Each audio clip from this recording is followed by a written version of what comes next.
Hi, Claudine. Hi, Courtney. How are you? I'm good. How are you? Good. Thanks for taking the time to chat today. I have a lot of questions. Excellent. I should have all the answers. Awesome, awesome. So I did some reading up on, what you've been up to, and I know like 10 years ago you had this idea of leaving your job and moving to Italy, and now, looking at all your amazing content and your videos, like it seems like you've been able to travel to so many amazing places. Can you tell me a little bit about that? Yes. Well, I used to be one of the vacation deprived when I worked in an office, and I decided that I wanted a different lifestyle. So for the last decade, I have been a travel content creator, filmmaker, and TV host, and I travel around the world telling stories that inspire others to, get out and live a different lifestyle, see the world. I'm grateful every day that I wake up and do what I do. And, seeing what we are seeing in this year's Expedia study on vacation deprivation, it just solidifies the idea that, it's really important to travel and to get out, both, personally and professionally. So I'm really What happy. are some of those stats that you're seeing in the Expedia report? Because it seems like there's some crazy stats about people not leaving their job, not taking their vacation time, and having their vacation days go to waste, basically. Right. It's a fascinating study that Expedia has been doing for 17 years now. And this year they asked 15,000 people across 30 different countries to weigh in on, why they do or don't take vacation. And what we found is that globally vacation deprivation is on the rise. 50% of Americans report feeling vacation deprived. And it's likely because we only take 12 of our average 15 vacation days that we receive every year. That means that 462 million vacation days go unused this year. That's a shocking statistic. That's crazy. Yeah. And So, go ahead. what do you think in regards to I know that it seems like people are living a little leaner than they have in the past too, so that might potentially, be the issue. Like maybe there's money involved where they don't have money to travel. What are some tips that you would give to those that, can maybe find ways of traveling somewhere and having a great journey inexpensively? Right. Well, that is one of the most common reasons that people reported in the study for not taking vacation. It's that they think they can't afford it, but it's a common anxiety, and there are really a lot of ways to save on travel now more so than ever. For example, just by signing into Expedia.com, you can save 10% on hotels by becoming a member.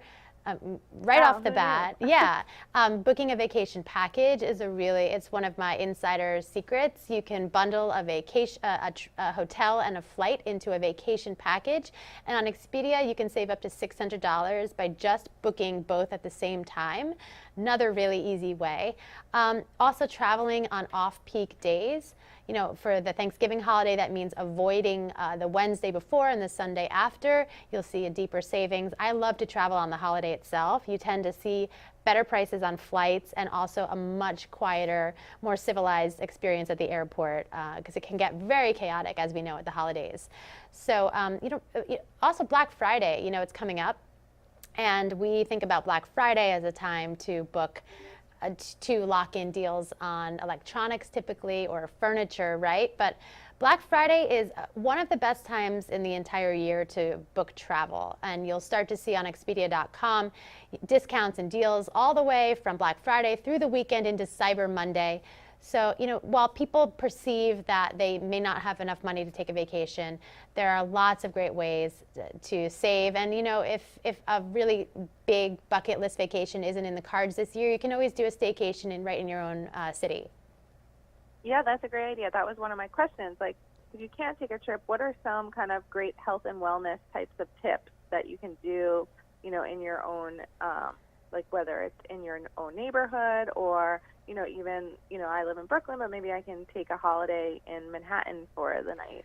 Yeah, well, I live in Brooklyn too, and there's so many green spaces. So even just hitting your local park for a whole day, you'd be surprised how relaxed and centered you feel after that. In fact, in the study, what's really interesting is that we found the benefits of travel are so far-reaching. Personally, people reported feeling a better health, less stressed, more well-rested, and even better relationships with partners and family after returning from a vacation. So it's really a proven information about the real benefit of getting out and traveling. So if you can book a trip, what are some places that you've recently gone to that you would recommend to my readers? Well, this week I just got back from a trip to both Guadalajara, Mexico, and Punta de Mita. So Guadalajara was really surprising. I had never been, and it is a cultural mecca, really big foodie city as well. It's the second biggest city in Mexico after Mexico City. So much to see and do. It's also home to tequila, the blue agave fields. And Sayulita and Punta de Mita, if you are looking for a fantastic beach escape, also want to learn to surf, that's the place to do it. Yeah, Sayulita is definitely on my list of places to check out myself. I know that you try to combine, you have like a real passion for building community with travel. Like, what does that mean, and do you see this being a trend?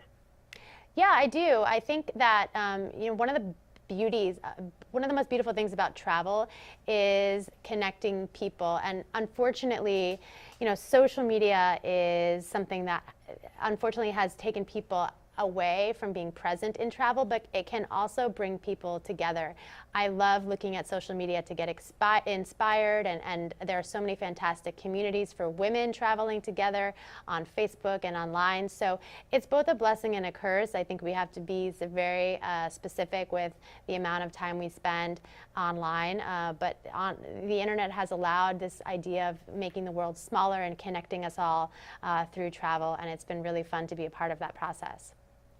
Yeah, and I see that you've gone to some beautiful like forests and national parks. Like, do you have any of those that you recommend as well? Because I feel like going out, like you said before, in nature is so beautiful and can be, such like a holistic experience.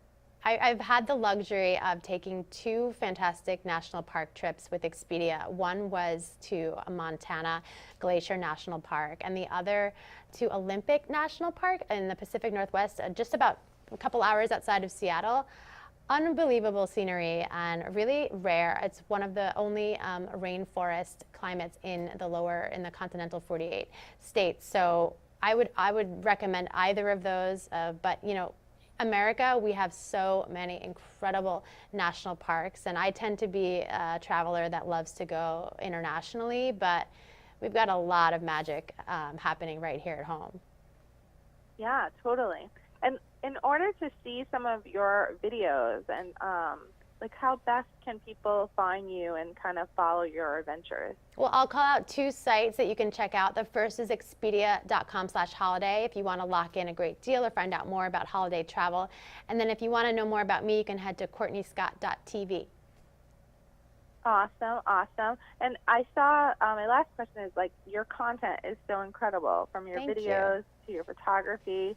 Do you typically like travel with someone to photograph, or are you learning your own photo skills? What types of tips do you give to those that might want to become like a travel influencer or just a content creator, and maybe kind of take what you've done and maybe take a year off and do some traveling? What kind of tips do you give those people? Yeah, I get asked that question all the time, and I actually am a self-taught filmmaker, photographer, so you don't have to go to school to be able to do what we do. I think if you have the passion to want to create and tell a story, then the content will really shine.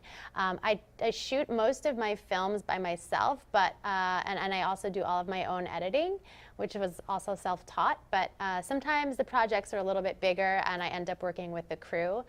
But don't feel, if you're someone who wants to do what I do, don't feel like you have to have all the bells and whistles. You can really run and gun and just do it on your own. And like I said, it boils down to being passionate and creative about what you're doing and approaching it from maybe a different angle than what other people are creating. That's great. I have a lot of students, interns that follow our blog. So I think that's great advice for them. Oh, good. So thank you so much for that. And I appreciate you chatting with me today, and I'll definitely check out Expedia and hopefully book a trip maybe for the holidays. Yes, thanks, Claudine. It was nice chatting with you as well. Yes, yes. Have a great day. Okay, you too.